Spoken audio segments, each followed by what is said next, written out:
Now, as you may know, this session is being recorded. You can boot out my note taker, by the way. I can take it out, put it Yeah. up. Yeah. Um, okay, so this session is being recorded and we'll go into the library.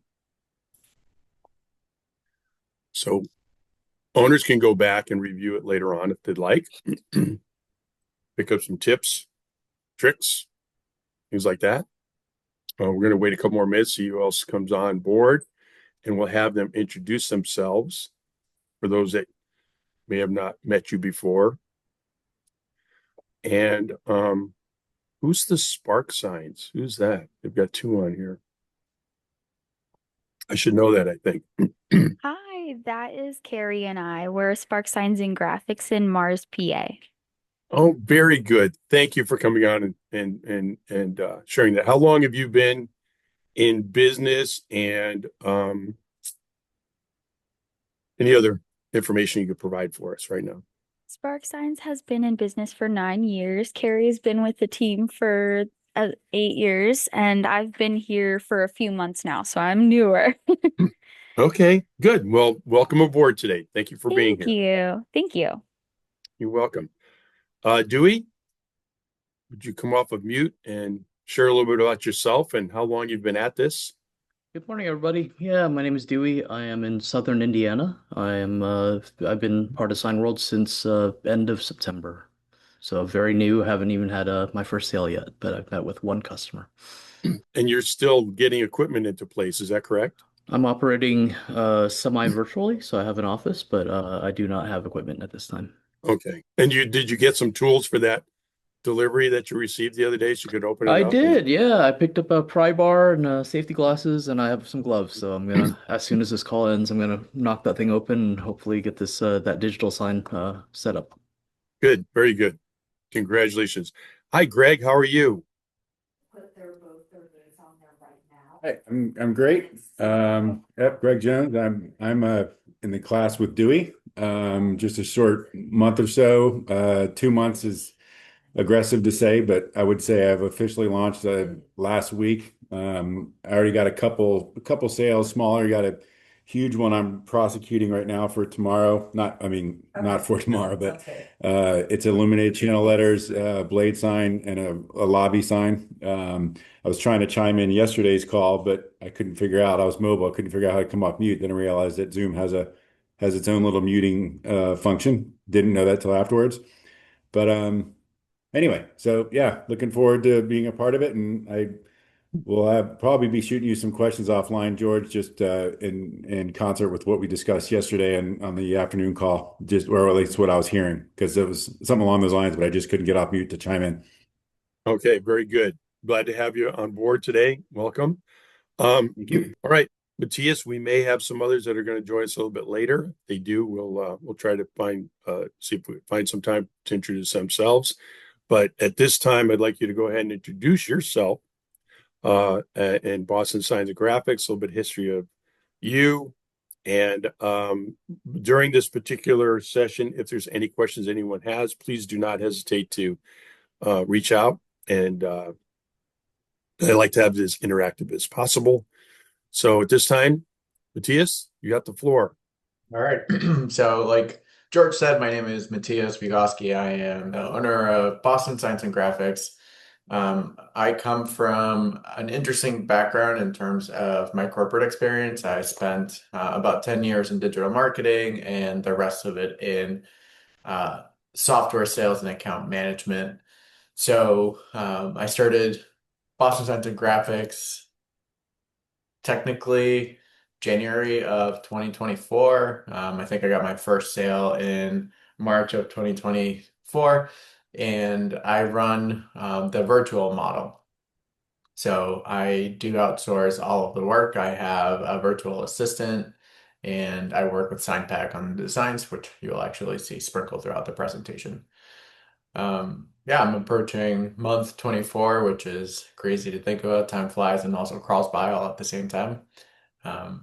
But I am going to talk about a project with Clean Harbor. So I will start to share my screen now, unless there are any questions prior to me sharing.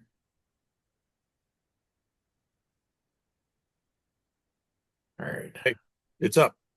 Cool. All right. So I'm going to give you a little bit of background on Clean Harbors because it's going to shape the way that I interacted with them.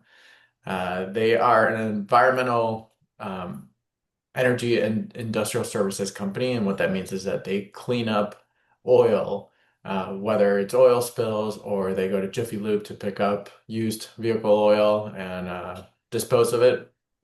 They've been around since 1980, and they have a market cap of $12.68 billion. Wow. So they're not a small company. I had never heard of them, even though they're local to me. They are headquartered like 45 minutes from me. Never heard of them. I don't roll in that space apparently, and that's why I knew nothing about them. But I've done a couple of things with them. So, oops.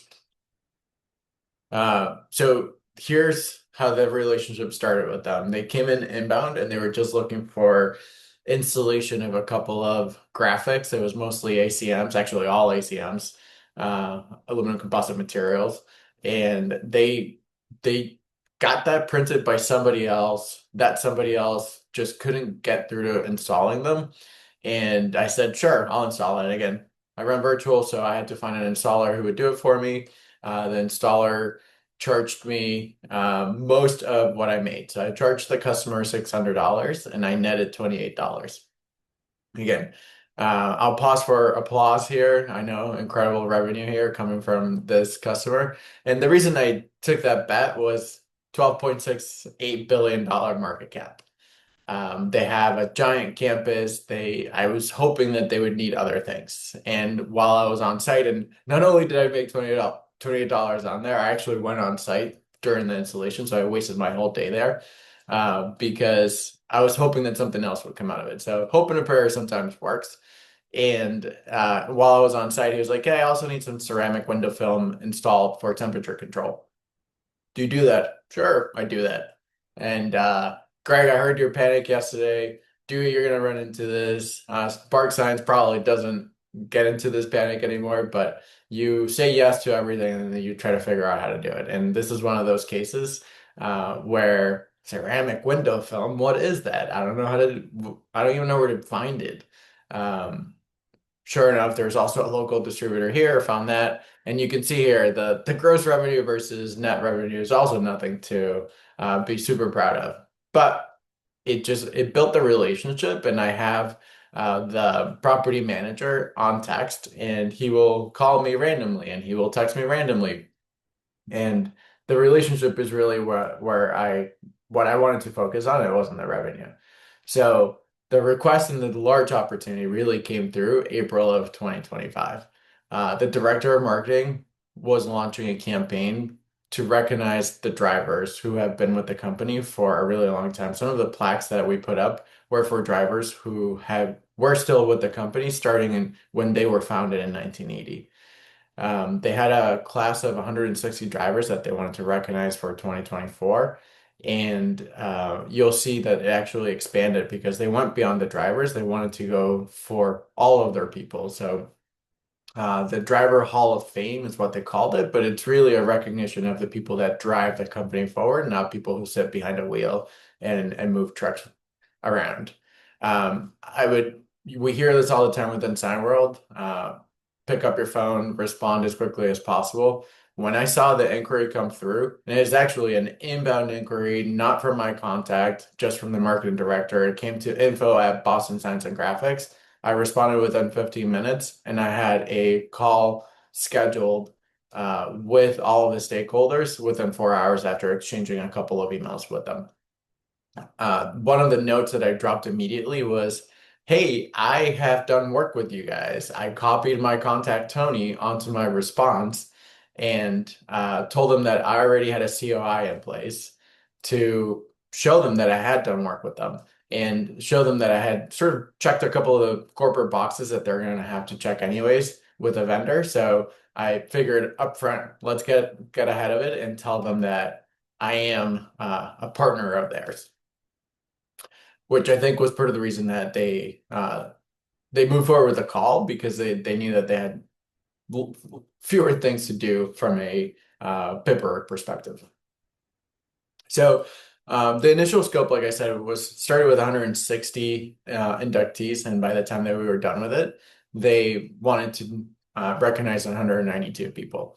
They obviously, being such a big company, they have designers, so they came to me with their initial designs in mind, and they came to me with what they wanted on the walls and the plaques. So a couple of the ideas that they had tossed around for me to review were an intro wall, and I have pictures, so this will all make sense visually in a minute.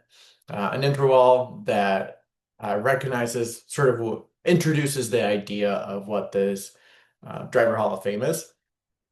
And at first, they wanted it to just be gold ACM and some flat cutout acrylic letters beneath it, with a black vinyl in the back.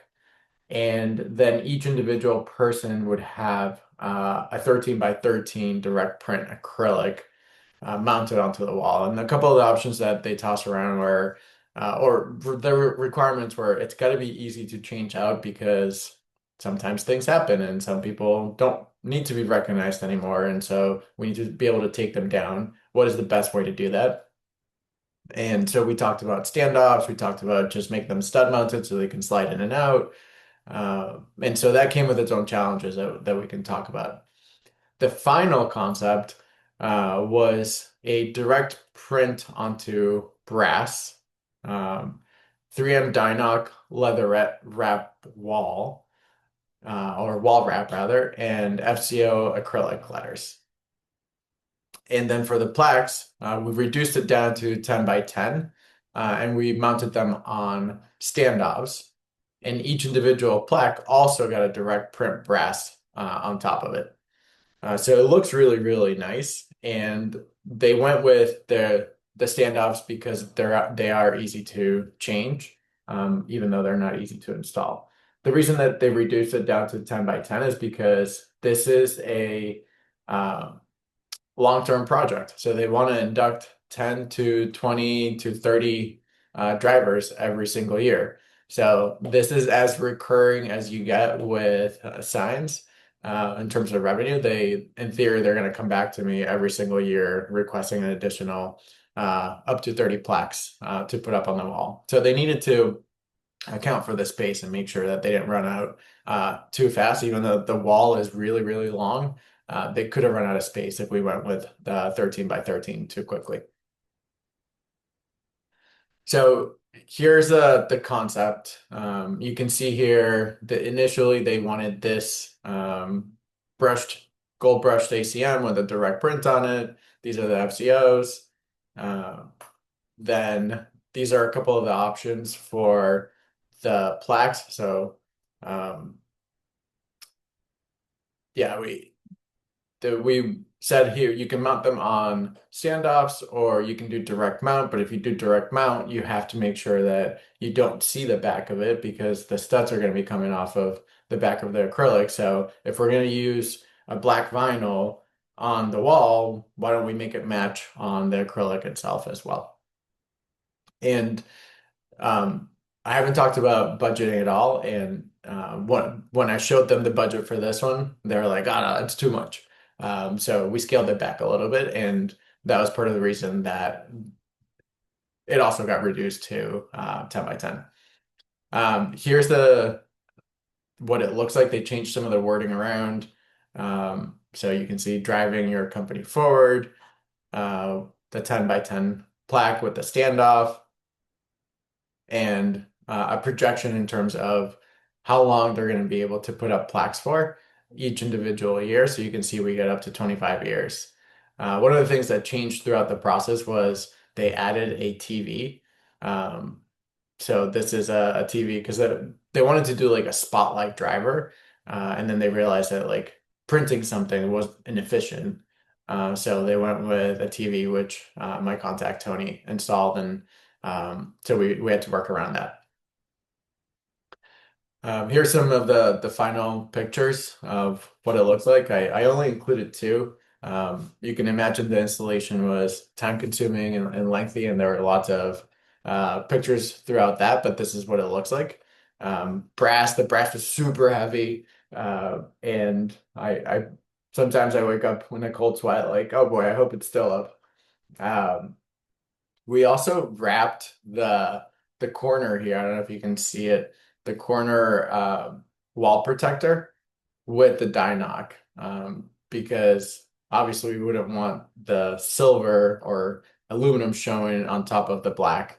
And it is a leatherette. It's kind of hard to see, but it does look like leather. So it added a lot of uh, regality to it, and that was a word that my contact kept using. And like, I want these things to look regal. I was like, all right, yeah, we can work on that. We also had to remake one of the plaques, and I just happened to keep it. So I can't really see it because of my blurred background, but there we go. You can see it. The brass shield itself is pretty thick. The plaque is direct print on the back. And then the shield is actually stud mounted. So you let me see if I can turn off my blur. So you can see the holes. Um, and here's what the plaque actually looks like. What's the thickness of your acrylic for your plaque? The acrylic is an eighth. 1/8 inch thick, second Yep. surface print Yep. with a surface mounted plaque, and the plaques were made by who? The plaques and actually everything that you see here was made by Steel Art. Okay, they made the turnkey for you completely. Completely. Yep. Terrific. And I think sometimes people think of Steel Art as only someone that's going to make metal letters for you, but obviously they do more than that, especially with second surface printing and dealing with acrylics as well as the metal. The picture, let's go to the leatherette wall for a second. Yeah. When did you introduce actual samples for them to touch, feel, and get comfortable with? When in the process from the start to the actual installation, where were you in that process? Yeah. Great question. And I wish I had done it sooner, because I had this booklet from Belgian, Mhm. and I brought that with me to one of the on-site meetings. We probably had like 2 or 3 on-site meetings, and it's I still have it open to the page where they chose one of the samples called Bitter Morocco, this one right here. Mm-hmm. And they're like, all right, I think I like that, but it's really small. Can you give me a bigger sample? And so to answer the one question, it was probably around early August that we started to get into like sample review. And I say that it's too late because we actually had to install by the middle of September. So one of the things that I found out from Belgian is that their products are not meant to be mounted onto drywall. Uh, and then I had to, in a panic, figure out how to find something else that looked like what they liked. So I had to reach out to Fellers and Glance and Grimco and see who could supply a sample of the Dynoc, which is the 3M product, and make sure that we chose a sample that was in stock, available, not shipping from Japan because a lot of the specialty films from 3M do ship from Japan. So there were a lot of moving pieces to the sample, and we triangulated on this one. I believe it was Glance that actually found me the sample that I shipped to the customer, and she settled on this one. So I should have done it a lot earlier, and I should have also done a lot more research on the installation part of the architectural film. Dynoc can be installed on drywall. It has to be a level 4 or level 5 preferred finishing to the wall, because otherwise the imperfections telegraph through the Dynoc. Okay. And the explanation of level 4 is more of a smoother surface than something that has like a texture coat. That would be like a level 1. Is that correct? Correct. Okay. And now, and maybe you're going to get into the pricing of this project and how you came Yep. up with that. The picture on the right, is that uh, what you've already put up on the wall? Yes. Oh, okay. So this Um, is the finished product. This is what all it right. looks All right. So I'll let you step through all those the issues that you're going to get into with regards to making sure everything's lined up, the time that it took that you may have estimated it to be and what it actually turned out to be. So take it away. Yeah. So I'll jump into the money first, and then I'll go through some of those learnings. So I broke down all of the costs that went into this project. Um, the markup, again, I kept going back to this is a multi-billion-dollar company. I'm talking to the marketing director. And those two things to me mean a lot of things. One is obviously they have a lot of money. Two, marketing budgets are much bigger than facility budgets when it comes to advertising and environmental type of graphics because they spend all of this money on media. And so they're used to seeing big numbers. Like I remember one of my first media buys in 2007 was for Pampers, and I bought the YouTube homepage for $100,000 for a Wow. single. And so this is 2007. I can't imagine what the homepage on YouTube goes for. So whatever number I came up with, I knew was going to be uh, not as much as what my marketing contact was used to seeing on a day-to-day basis. That doesn't mean that I could just come up with a giant number, but it meant that I could push the limit a little bit and make up for those initial projects where I made almost no money. Right. So and that's typically what we talk about too with the art and science of pricing signs. The science part is the actual pricing part of it. The art part of it is knowing who your customer is and how price proud you can be, or where you really need to be, that feel for your customer, what you think you can actually charge for your project. Yep. And that was definitely the art of it. So the markup was 100% on everything, with the exception of some of the materials. So the dynoc and the standoffs, I think I marked up the dynoc about 50% and the standoffs 30%, which is why you see the margin lower. The other thing that made me feel really comfortable with pricing it this way was the fact that I was using steel art. So steel art does fantastic work. Two, they're local. So if anything came up, I knew that they would fix it and they would fix it quickly. So for example, the plaque that I have in my hand was a mess up that they fixed the next day. So I was able to things are going to happen. And I knew that by having someone local, I could count on them and the customer would be okay with everything. Right. So not a lot of science when it came to pricing. I just said I'm going to double everything, with the exception of materials. And there wasn't much of a negotiation from them. They're like, for throughout the every conversation I had, I sort of checked pricing with them, even though I have a rough number. I would say things like, this time around is going to be really expensive. You're talking about 192 plaques plus installation. That's going to be a big number. Are you okay with that? And they're like, yeah, we know that it's going to be expensive the first time around, and we expect the cost to go down every year because we won't be doing 192 every year. Like, yep, okay, good. So when I showed them the final price, they're like, all right, let's go. Let's get moving. Okay. So um, your price per plaque is, I didn't do the math yet, but what are they? Two, three, $150 a piece. Is that right? Sounds right. I get it. Yeah. I didn't actually do the math either. What will you do in the future when they want to add on 20 more? So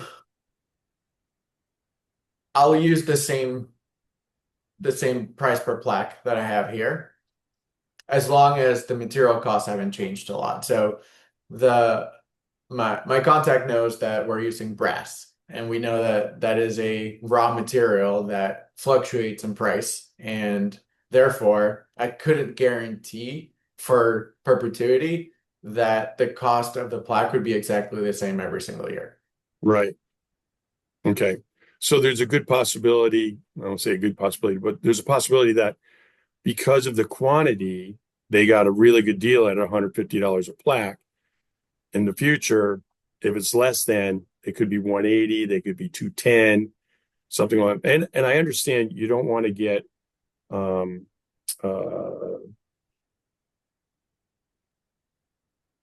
gouge your customer. You want to be able to play fair and be a good contact for them because from the relationship that you developed, and you don't want to sound like you're the least expensive either. You want to provide a good deal for a good product, good service, and you want to be compensated accordingly for it. Mhm. So moving forward, if you find that your pricing is too low, they may want to move on to someone else because they expected to pay more. It's kind of a strange world that we live in when it comes to pricing projects and custom projects. Uh, but I always want to wonder, have I left too much on the table? Was it fair? Uh, where else can I go ahead and make some changes? Right. Okay. All right. So what else do you have to share on this project? Couple of the challenges. Okay. So they hadn't told me until, even though I asked like when do these need to be up by? They didn't give me a hard date for a long time. And they needed to be up by the driver recognition week.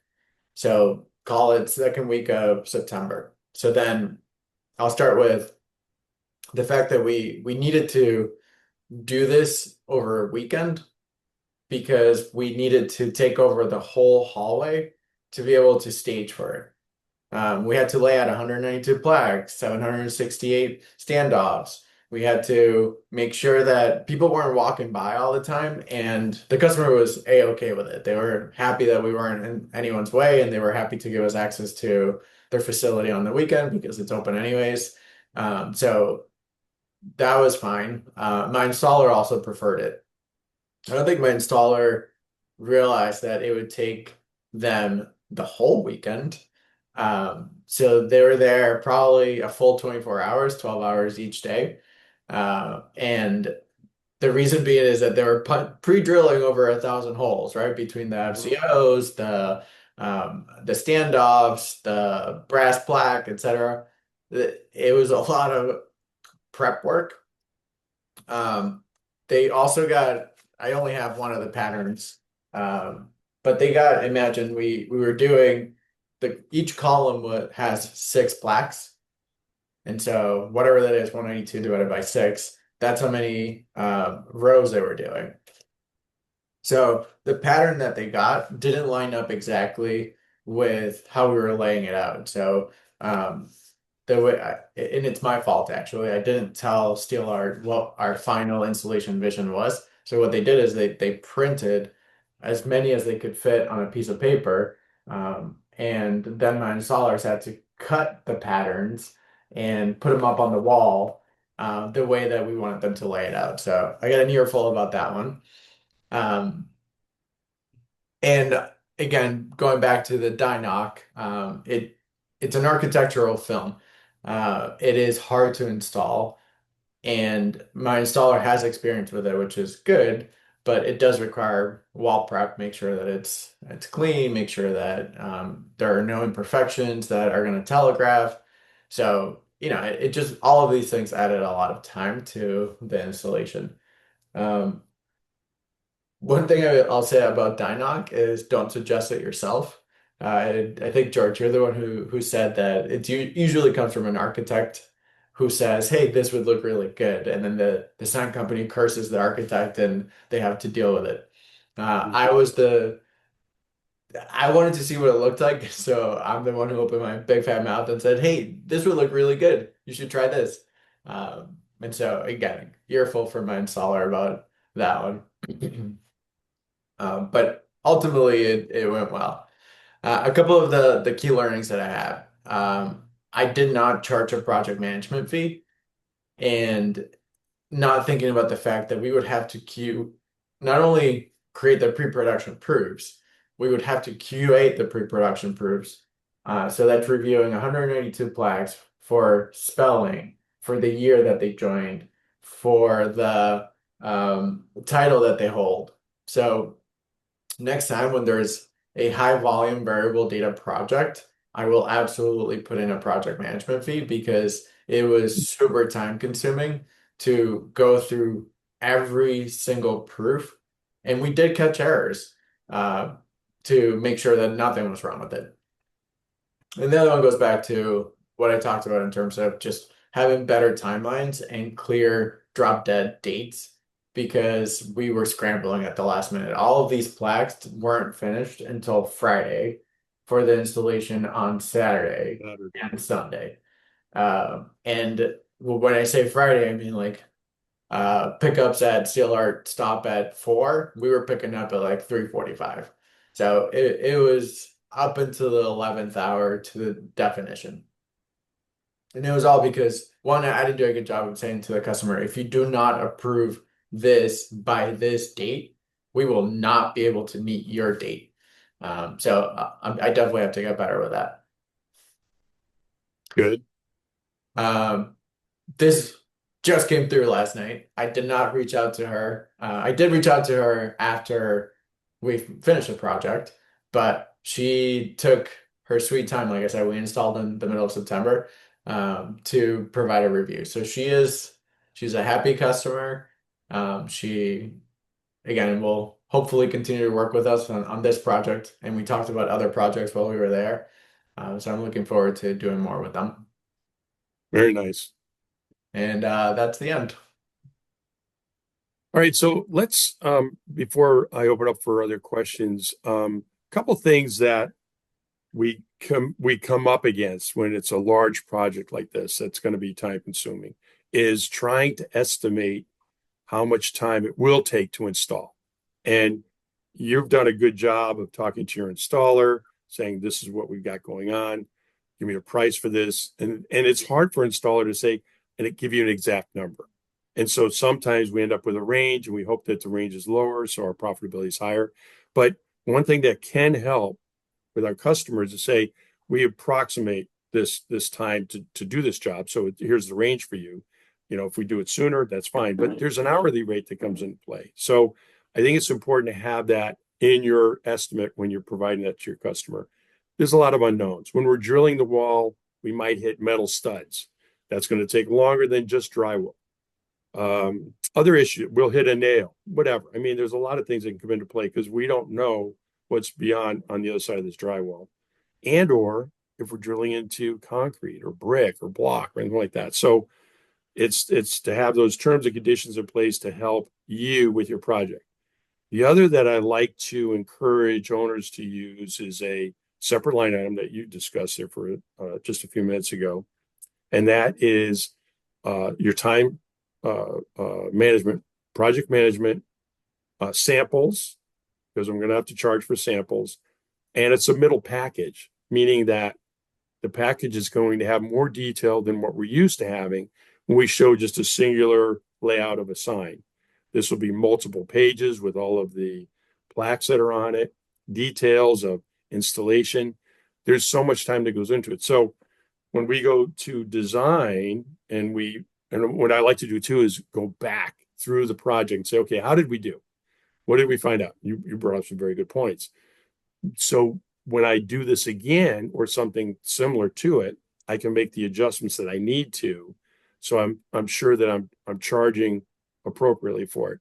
They got themselves a great deal. They've got themselves a great project. You've got yourself a great customer. You did really, really well on the project too. But sometimes we think too that I'll just double it. That's easy. I'll be fine. Sometimes we can multiply it times 2, sometimes times 3. But again, you need to know what your customer's comfort level is, and to be able to achieve that is a little bit of a balancing act. It truly is. but you did it. It's an excellent job. Congratulations on it. Thanks. We have a few other owners that have come on a little bit later.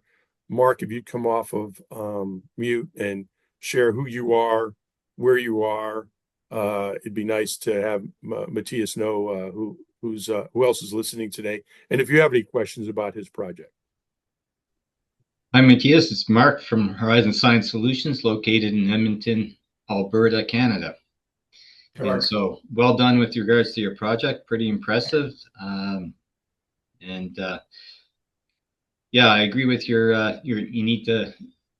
I've fallen into the same boat with regards to timelines, and things have come to the wire and whatnot, and that causes a lot of stress for everybody involved. So making that note that having more defined timelines is a very valuable lesson. For sure. And your point is a good one too, because when we get into bigger projects like this, a back scheduling, here's the date, right? It's going to take us 3 weeks to install it.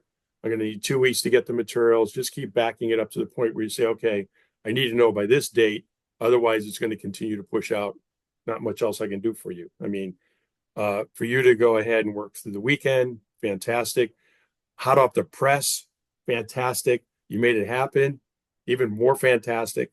But these are lessons learned, and I appreciate you sharing those today too. Yeah, I mean, I was on a soccer field on a Saturday getting calls from my installer. Be like, this is wrong, this is wrong, this is wrong. To answer your question, Greg, what was wrong with the plaque? It was slightly askew. So like this thing here was pointed a little to the right or to the left, I can't remember. And so, it's little things that like you probably wouldn't pick up on, but we wanted it to be perfect because they were paying so much money for it. Yeah. You did everything from a customer service standpoint. You did everything above and beyond. That's fantastic.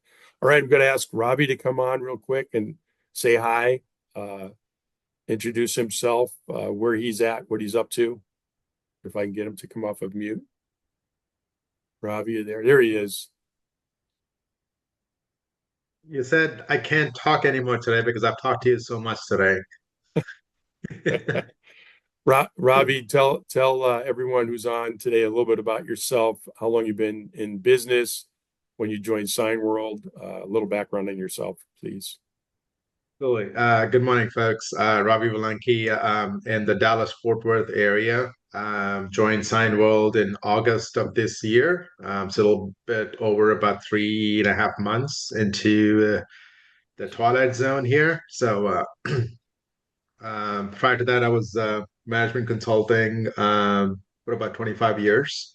Wanted to do something different and enjoy it at the same time. So that's kind of how I fell into this sign wall business. I think the most thing that got attracted to me was no royalties. That was it for me. That was the punchline. That kind of did it for me. And no territory. Um, uh, I um, I think the type of projects I'm getting right now are a little bit smaller, but I got two big ones coming up. One is a monument sign, and the other one is two illuminated signs on top of a 65-inch two illuminated signs. But other than that, it's been mostly window and wall wrappings is what I've been coming into. So it's about 8 projects so far in the 3.5 months. Good, very good. Thank you for being on today. Let's see if I can get Joe to come off of mute. Say hi real quick. Joe, are you there? Nate, are you there? Either one of you come on and say hi real quick and where you are and how long you've been in the Sign World organization. Okay. George, going back to one of the things you said was figuring out the install cost. So I got an estimate from my installer, and it was just a hard number. And I marked it up. And actually, I don't mark up installations 100%. I only mark them up about 20 to 30%, depending on the project. It just installations are expensive to begin with, and so adding my markup becomes sometimes too much. So anyway, so one of the things we did do was we went on site with the installer to Good. make sure he knew what he was getting himself into, not just digitally, but also had a full like hands-on experience with what was happening. So that I would definitely do that again for other large projects like this one. Yeah, really, really important to have your installer involved with the project. And in some cases, if you've got a fabricator, have them come on board too and come up with, some ideas. Working, collaborating everyone together is going to make a project work out so much better at the end. Yeah. And it really helps from the communication standpoint. Um, and did your installer feel good about the fixed price he gave you? Or did he come back and tell you that some things that we've heard before from my installer that says, I thought it was only going to take this long. It's taking this much longer. I'm going to have to charge you for that. No, he stuck to his pricing. Mostly true, actually. He had to charge me a little bit more because originally he had quoted me for VHB install of the intro wall letters, and Hmm. I guess I approved stud mounted instead by steel art. So he had to drill a lot more holes than he expected. So, but that was the only thing that he increased his price on, even though he was Yeah. there for 24 Yeah. hours. Amazing. Just a terrific job. A lot of math involved with something like that. So congratulations on that project. All right. Thank you. Any other comments or questions by of anyone right now on Matias' project? Or do you have something at this time? I'd like to open up to the floor if you do on a project that you might have that you want to go ahead and discuss some pricing on that. Hey, George, it's Mark. I have one quick question for Matias. I might have missed that just because I was a few minutes late onto the thing, but how long did your project take from start to finish, from the time you sort of started with regards to, the initial concept right through to the installation? Just for an Yeah, idea in it was a terms of 5 month duration. project. Okay, and in terms of the design portion of it, how much time did that take of those 5 months, or was it relatively quick and the manufacturing took you the most amount of time? Yeah, good question. Design wasn't all that long because they had an in-house designer that came up with everything on their own, so we were just getting it ready for production. Okay. The things that took the longest were mostly on the customer side. So it started in April, then the summer hit, and they were in and out of the office, and they were going back and forth on. I don't know if you were on when I said they put it in a TV. Like for a little Yeah. while, they were going to do a some sort of spotlight, and so they didn't know how to wrap their heads around that one. And the TV, I think, ended up being a great idea. So it was just a lot of on their side trying to finish things up, and then that's where I was trying to push them in terms of timelines. Like, hey, like it's gonna take us a while to make all these things. Are you ready to move forward? And so I would get the like, yes, we're moving forward with you. It's not you, it's me type of thing. And I was like, all right, well, we're bumping up here. So design was not that time consuming. It was more on the other stuff. So did they have a specific date they wanted this completed by, or is this something that they sort of, okay, because it is sort of dragged on with regards to the decision making, how they wanted everything to look, that sort of thing? Did they have a hard completion date, or is that something that you dictated? Okay, now we're ready for manufacturing. This is how long we're taking, and we can have this installed by this date for you. No, they had a driver appreciation week on the calendar that they neglected to tell me up front. So I found out about it like maybe 4 to 5 weeks before. I was like, oh boy, all right, let's get going. So Steeler was awesome to work with on this, and they went above and beyond to make sure that I could make the deadline happen. Um, but yeah, that's where I like again I was asking about it and trying to push, but I didn't actually say like when is it? Is there a large reveal that you're doing? Like I should have asked more questions around that to get to that deadline. Yeah, and just asking that just because I didn't notice that in in the takeaways, right? So other than having specific timelines Yeah, it's a good point. identified. Yeah, yeah, very good. Greg, you have a question? His hand up. I do. I think I'm back on here, right? I got Yep. lost in my windows. This is not really project specific, but in a general sense, it leads a little bit into what I was going to ask yesterday. But so Matias, this was obviously a brand new opportunity for you. From what I'm understanding, not a whole lot of experience in that space. I've got that same thing tomorrow with a customer. Now, granted, it's the first handshake, so there's a lot to be done between now and sort of proposal time.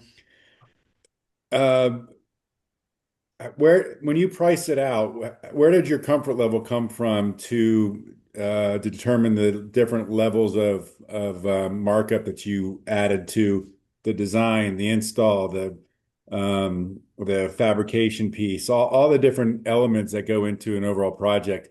That's where my mind is right now. Like this is the first time for me. I don't know who to call to say, hey, what about margin off of the person I'm hiring to do the permitting so I don't have to worry about it? What about the margin on the installer? Like you obviously had the experience. You know that these installers were a little bit heavier in price, so you went down in margin, but that came with experience. Like there's a first time for all of this, and this is my first big project, and I want to knock it out of the park, and I don't want to be greedy about it. Good question. Yeah. So I April of 25, I'm about a year and a half in. So my comfort level in pricing comes from having done, I don't know, 100 projects by that point. So even though I'd never done Dynoc, I had done pieces of this project elsewhere. Okay. And I had never done 192 plaques, but I had done plaques. I had never done direct brass print, but I'd done direct ACM print. So like, there were corollaries around to be able to say like, okay, here's how I want to price it. And my pricing strategy, for better or for worse, hasn't changed all that much since day one. So when whoever at Time World told me double everything, that's what stuck in my head, and that's what I've done all the all the time. Now, when I say all the time, like there are times where I don't, because when I look at the revenue that I'm getting out of it, I'm like, oh, I can go down on margin. That's okay. Or it's the Northeast is really expensive. So labor is really expensive. And that's where I know for a fact that if I were to double installations, I'd be priced out of the market all the time. So I only mark it up 20 to 30% on installation, regardless of what I'm doing. Installations are only marked up 20 to 30%. I should probably test that because I haven't tested it recently, and I just stick with it, and it works. But I could go higher, I could go lower. I don't know. Right. The For this particular project, the comfort level in throwing out a big number was more on who they are, Mhm. who I was dealing with, who the company is, and so that was more like it was a large number both from a top line perspective as well as a take home perspective, and I was good with that. Other projects where the numbers start to creep up, I tend to go down in markup because I know that the customer is not going to want to pay all that much, and the take home is still okay for me. So it's more, I think George said it best. It's just like, it's the art of it. It's the feel for who you're dealing with, and a lot of the times guessing as to whether or not they're going to bear it out. And sometimes we walk away thinking, man, I should have marked that up more because they didn't even bat an eye. And sometimes you're like, whoo, snuck that one through. Yeah. No, I think you said it right. It's an art. I mean, I'm going to learn it tomorrow. I'm going to go in with a paintbrush, but I'll probably just use a roller. Who knows what's going to happen? But my customer is a brand new business owner. They're just taking over another facility and just rebranding the logo. So I don't think that they have any real business sense. They just want to keep it going. But at the same time, their schedule is very aggressive, so they really can't go out and find anybody else. I think it's going to be and I'm not trying to be greedy on this one. I want to win. I want to knock it out of the park, and that's the path I'll take. But it's just interesting because it's like, hey, they desperately need it because to meet the timeline that they have. But maybe that's, worth me charging a little bit more across the Mhm. board on each element of the project. So anyway, no, it's just good to hear the perspective on where you've been. I appreciate that, you did a brick here, a brick there, and now you're able to bid the entire wall at one time. So that makes sense. But thanks for the insight. Yeah. And there is a philosophy to your pricing. There isn't just one fixed price. If we were to this particular project that Matias shared with us today, if we were to take that same project and have all 10 owners that are on today take a look at it and not know what he priced it at, we would get 10 different prices for that because everybody has a different feel for what their customer can afford, what their market looks like. And most likely too, when you start working with someone in corporate, they're not going to go ahead and reach out unless there's something that you're not doing, you're not responding, you're not providing excellent customer service. They're not going to go out and try to find another company to start over with. They're going to, and they may know this too, but everything's negotiable. They may go, you know what? I really wasn't expecting to pay that much for it. Is there something you can do? And then you can go ahead and, well, let me get back to you. Let me look at my numbers. Let me see what I can do for you if you feel like you're going to adjust it. In some cases, the actual sign company comes back and says there really isn't anything that I can do right now. This is the best price I can give you, and they'll still be fine with that. There's money in corporate. There isn't so much in private, and that's because as a private owner, you're not going to spend higher end on anything that you're doing. You're going to be watching your nickels, your dimes, your quarters. You're going to be careful with your cash flow. Whereas in corporate, marketing departments have a lot of money because they're promoting what they do, as you are for them. You're promoting what they do. So when you work with someone to show what you can do for them with regards to signs, you're marketing their company and helping them. And there's an old saying that a business with no sign is a sign of no business. When you're working with a customer, you're there showing your expertise, you're sharing your capabilities, you're sharing. So there's a lot more that you're bringing to the party with value that you want to go ahead and make sure you charge for.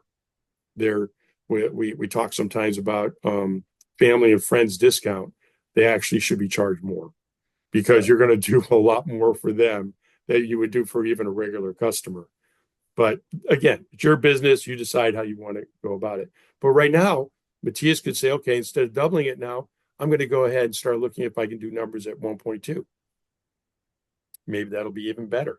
And if the customers don't flinch, or another thing too, is you probably heard this before, is you find that you have so much business going on, increase your prices. It's okay to do that. And the other thing that we talk about as well is it's okay to fire some of your customers because they're costing you too much to make things happen, and you're not making the profit you want to. All right, go ahead. You said was you're dealing with a brand new business owner, and a lot of the times where you're going to get is I don't have a budget for my sign because I've never bought one before. And whatever price you put in front of them, they're going to have sticker shock because they've never bought a sign before. So I would expect that from your conversation tomorrow and be prepared to value engineer it into something that they are comfortable with. And that's the beauty of signs too. Like you can make them in a million different ways. Like if they hadn't bought uh, brass discs, these wouldn't be as expensive. We could have made them out of ACM, but it would have looked regal, and that's what she was going for. So there are different ways of getting to a price point. You sometimes just have to throw a number out there for them to react to. Right. Yeah, my issue that I got to address too, being a rookie going after this tomorrow, is the current owner of the facility who's selling to them shared all of his entire sign package of documents, invoices, quotes from 2016. So these new business owners, again, I think they're new business owners, have the 2016 prices in their mind about what this project's going to cost. I got to figure that out. That's not going to be the case. And apparently, I talked to somebody this morning, things have gone up, 200% since 2020. Right. Right. So I'm a little bit nervous going into it, but nothing a little, Arnold Palmer with maybe a John Daly could help before I go into it, but we'll see. But the other thing I want to point out too, and the comment coming in from Spark Signs is right on point too. Being in business for 9 years, still often question their pricing because in this industry, it's client driven, specific and project specific in her opinion. And it's true. It is so true. And to have an understanding, excuse me, of your market, what else is going on around you, what other people are charging, what your installers are charging, get that average to try to get to figure out where you need to be. You don't want to be the least expensive. You don't necessarily want to be the most expensive, but you want to be competitive and not giving things away. Even though in the beginning we tried to do some of that just to get our business going, but as I'm sure Matias can agree to in the beginning, just trying to get things going. All right, I'll be very careful, and some of your customers get a pretty good deal, but later on, being price proud is good because you want to have a business that ultimately is profitable. That's where you want to be. You just don't want to be doing this for fun. But I want to point out that on the Sign World website, there is an article that's, I believe, in where these videos are stored. We can go ahead and review these later on. But the article is on the art and science of pricing signs. And if you read through that, it'll help you come up with some better ideas, some better thoughts, and an understanding of how custom this business is and how profitable it can be. And by knowing that, it'll really help you in growing your business. So I suggest you to go ahead and take a look at that when you get a chance. All right. Any other questions for Matias at this time? Any other points anyone would like to make? Really appreciate it, Matias. Great project. Really love it. Anytime you get standoffs and acrylics, I get all excited. And anytime you have quantities, when there's a whole bunch, whenever I'd get that kind of a fax, if you guys remember what a fax is. But anyway, we would get a request for quote and had quantities on it that were over, 10 or 20 or 30. I'd get so excited because these one-offs are the projects you really need to charge for. These are pieces of art. And if you were an artist, you certainly would charge a tremendous amount of money for that kind of work. Yeah. Do we? No, yeah, just maintaining that sight line too. What caught my eye is really, looking at that curved wall and seeing all those plaques lined up and spaced evenly and maintaining the sight line. That stuff's, I mean, that takes a lot of work and practice and planning and all that stuff. So congratulations. That looks really good. Yeah. Thank you. Yeah. Terrific job. All right. Well, thank you at this time. Thank you for being on. It's always good to see everyone. And as I mentioned earlier, you can go back and review this video if you'd like at a later date. And we look forward to the next time we get together. Okay. Thanks, everyone. Thanks, everyone. Take care. Have a good Thank one. you, Bye-bye. Matias. Thank you. Congratulations. Thank Bye. you. Bye. Bye-bye.